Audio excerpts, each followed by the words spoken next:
Hey, what's up guys? Today I am talking to you about Japanese books I have read recently. I read a bunch of Japanese authors and I really enjoyed pretty much all of them. I have a bunch of stuff today. I have some more modern classics as, as kind of my thing.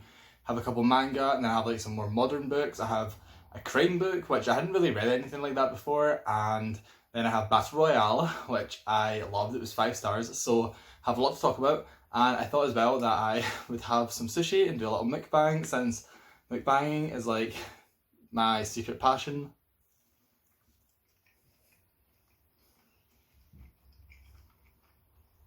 So if you don't like mukbanging, then I'm sorry, maybe this isn't the video for you. Although I'm not gonna like talk or eat like that much. But yeah, also I do have to apologise if I'm like doing chopsticks wrong. I'm not a pro at this. But yeah, if you enjoyed this video, please leave a like and please subscribe. And let me know if you like this kind of style, that's more like casual, just sit down, chat type video.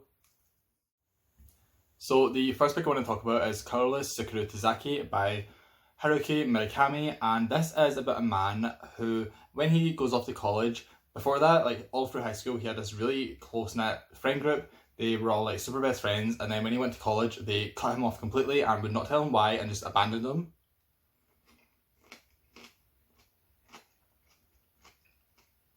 And it has still affected him to this day, and in the future, as a like full adult, he goes back and meets up with some of his friends and tries to understand why they did that to him and like what the reasons for it were.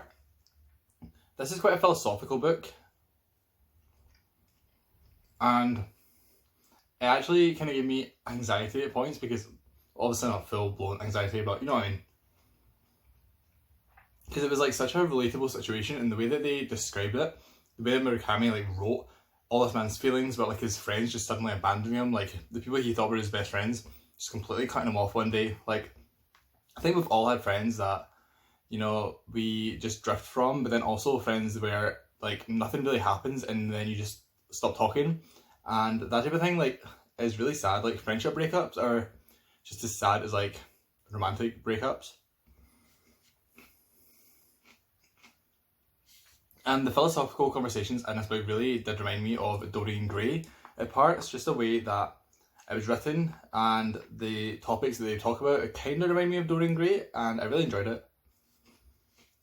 And I'm giving this book 5 stars, which I'm not really sure why, because I don't think it really, it's probably like a 4.5, but just something about it really spoke to me, and I just really could like, I don't know if relate is the right word, because I've not really been in that situation, but I don't know, like something about the story just really like hit home for me.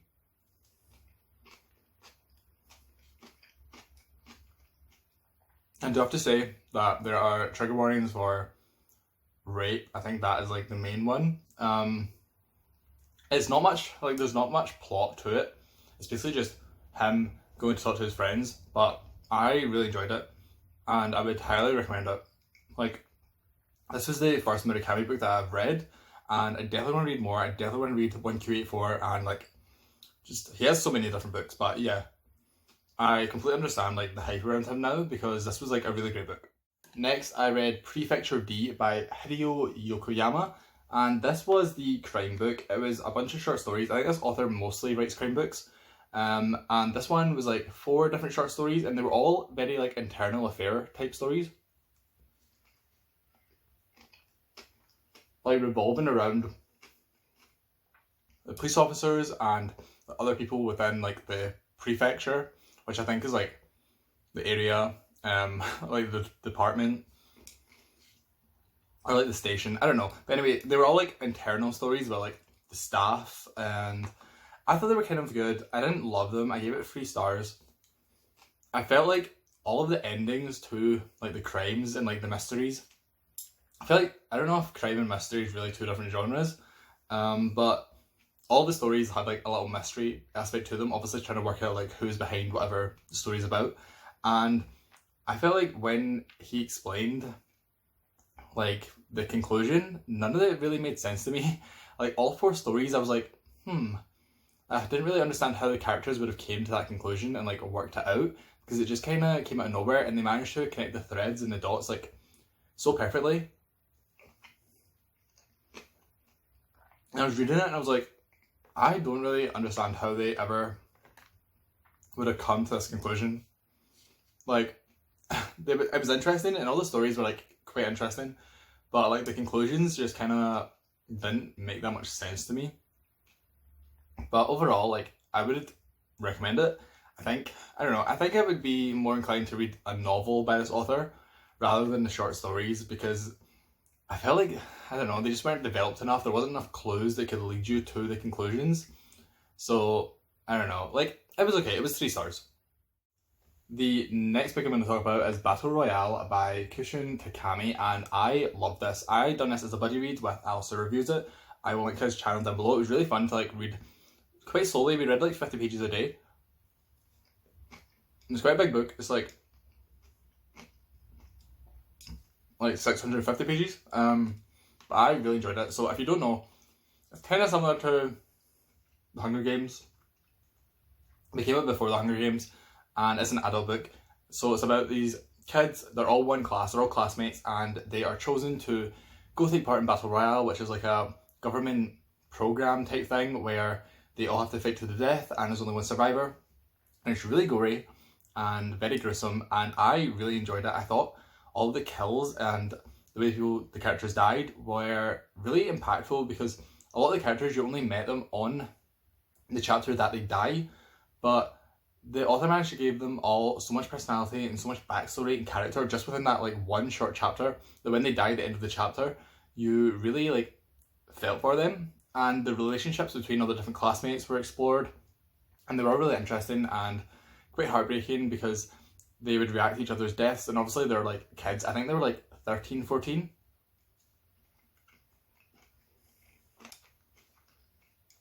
So, you know, like, it was an emotional book, and I really enjoyed it.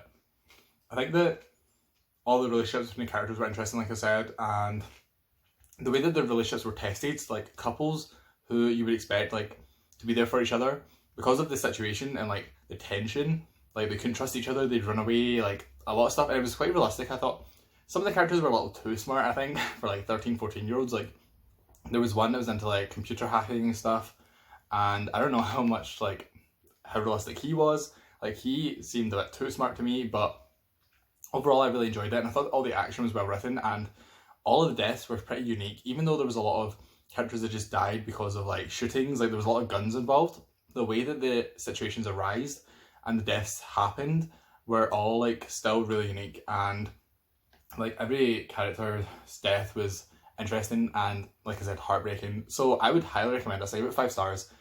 Quite a lot of trigger warnings, but just like the general ones you would expect, I guess, like about violence and some like sexual assault discussion and stuff, but I would highly recommend this. Like, I really liked it.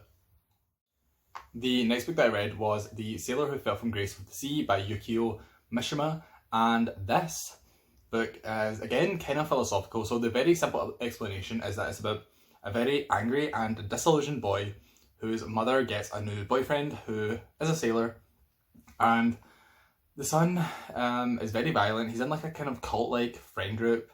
They're all like very angry kids who act very violently. There's a scene with a cat that is so sad and like so gory and tragic. Like, it was hard to read. You can use your imagination, but that's like something to probably be aware of.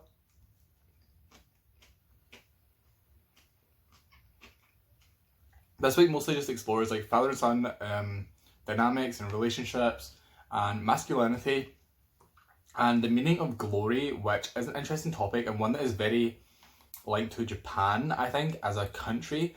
And I read quite a lot about this book after I finished it, because I think that this book on its own, if you just read it and put it down and never go any deeper than that, it's like, I don't know, I didn't really get any of the themes that deeply myself. But once you read about the history of Japan, how this book is an allegory for Japan in post-World War II era, and like the Americanization of Japan, the westernization, that type of thing, it makes a lot more sense and it is a lot more impactful, I think. I think if you just take the story at face value, there's like it is still good, and the writing was quite nice, but I don't know. There wasn't much to it on its own as like face value, but like I said, once you look into kind of the history of Japan and what this is an allegory for, and then also the author's own personal experiences and like just his life, I think really paints a fuller picture of this book. Like this is a book that kind of requires that more broad understanding and analysis, I guess you could say, because I didn't really pick up the things myself because I don't know that much about Japan, like history-wise and stuff. So I think it was really interesting to look up that stuff.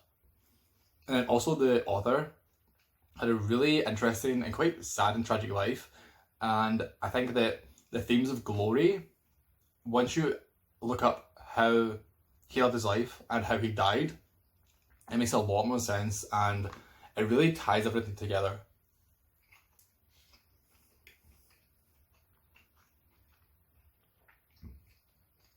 So I would really recommend this book, but I would say if you're going to read it, you need to be aware of the history stuff. Maybe even just do what I've done and read it afterwards.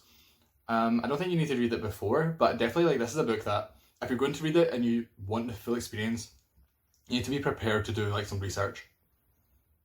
I also read 2 of the little mini Penguin Moderns this month. I read 3 Japanese short stories, and I also read Of Dogs and Walls by Yuko Tsushima, and I will put the authors and the names of the 3 short stories here.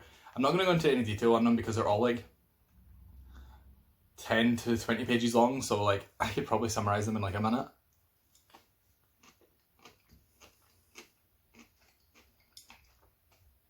But for the 3 Japanese short stories, they all had themes of family and also societal expectations. And I think that these are really big topics in Japan. I think that family relationships are quite different from here and in the US. And also the pressure that they put on themselves in the workplace and stuff like that is a lot higher. That's something else I never mentioned about Prefecture D, is that you really get an interesting look at work-life culture in Japan. I know that's just focused on a police station, but I think you can definitely, read it as a wider look at Japan and the working culture there. Like they work really hard, really long hours. Their families are like definitely not a priority when they're focusing on their careers. I think this is just me going off of like what I've read online and also from these books. But yeah, these 3 short stories deal with like societal expectations and like jobs and the expectations there, and like also just like what your family expects from you. Like every family obviously wants their kids to do great things, but that's a lot of pressure at times, and these stories are like all kind of revolving around those ideas. My favorite one was Behind the Prison, and this one had some really beautiful writing. Like it was really beautiful. I reread a few of the passages or paragraphs quite a few times because they were that nice. And then Closet LLB was about depression, and then General Kim was that one's quite different actually. It didn't really deal with the societal stuff. Well, it did deal with societal issues, but not societal expectations. And it was a war story about countries rewriting their own history, and I thought it was actually really fascinating. When I started it, because it was quite different from the other 2, I was like, I don't know about this one.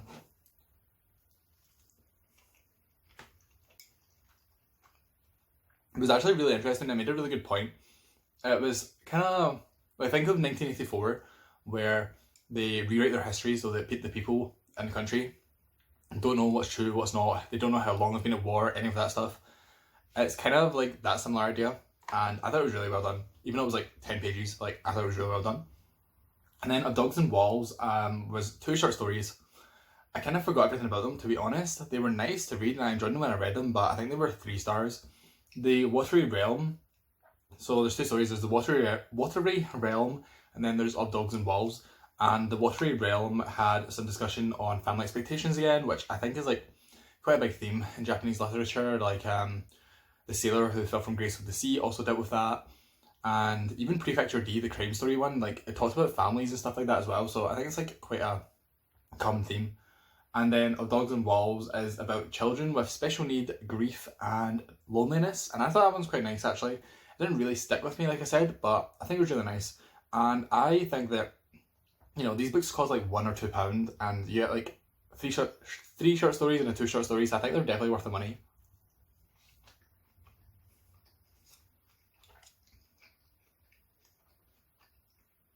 And they give you like a good like taste of just some different Japanese authors.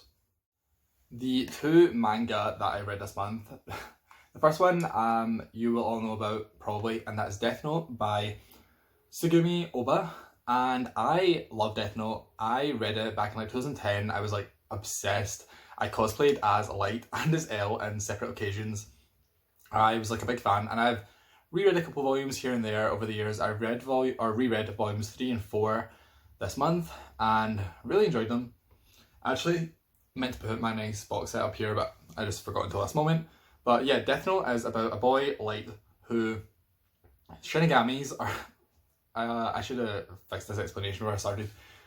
Shinigamis, who are gods of death, have notebooks where if they write someone's name in it, they die. And one of them, Ryuk, drops his notebook purposely into Earth just to find out what would happen. And then Light finds it and he decides he's going to use it to rid the world of all criminals and make the world a better place.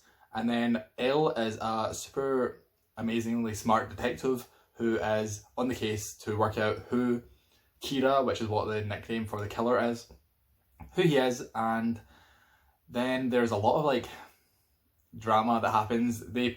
He suspects Light pretty much like right from the get-go because of Light's family connections and stuff. And it's really interesting. I love the back and forth like mental gymnastics or mental tennis that goes on between Light and L.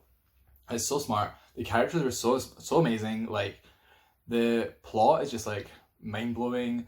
It does lag a little bit in later volumes. Like I haven't reread it since 2010 like fully, so I can't really say exact like when. But overall, like it's a 10 out of 10 series in my opinion. Because it always just keeps you on your toes. It's so smart. Like the way that L and Light outsmart each other and are always like just like on each other's heels is so good. I just love it. And then the other manga I read volume 1 of Alice in the Country of Hearts by Sumi Hoshino. And this one was kind of fun. It was an Alice in Wonderland retelling, except not really a retelling. It was just like a very loose, like using the Alice in Wonderland characters and like a different story. It was all about like crime and like gangs. Like Wonderland had like different factions of like gangs.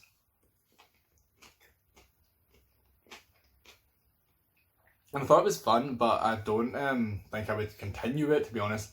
If I seen it in a charity shop, then I would, but I'm not going to ever like seek out the other volumes.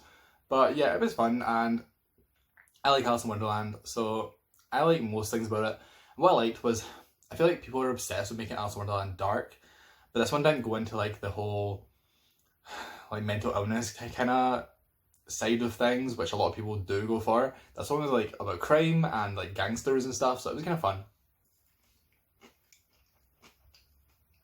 So I wouldn't say like go and look for it specifically, but if you ever see it, I would recommend it. And I would definitely, without a doubt, recommend Death Note. Like Death Note is just like too good. Like I am obsessed. And the anime as well is like amazing. I'm not really an anime person. I haven't watched anime. I think I rewatched it in like 2014 actually. But yeah. If you were going to take anything away from this video, I would say watch Death Note. So I hope you have enjoyed this video. I hope that the mukbang aspect hasn't triggered anyone.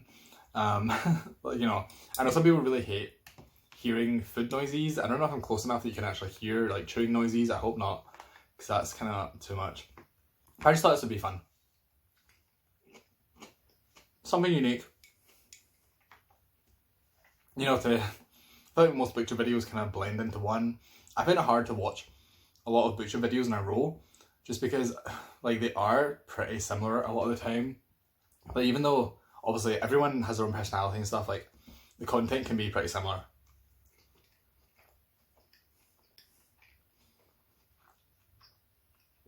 So I just wanted to mix things up a bit, use my new chopsticks.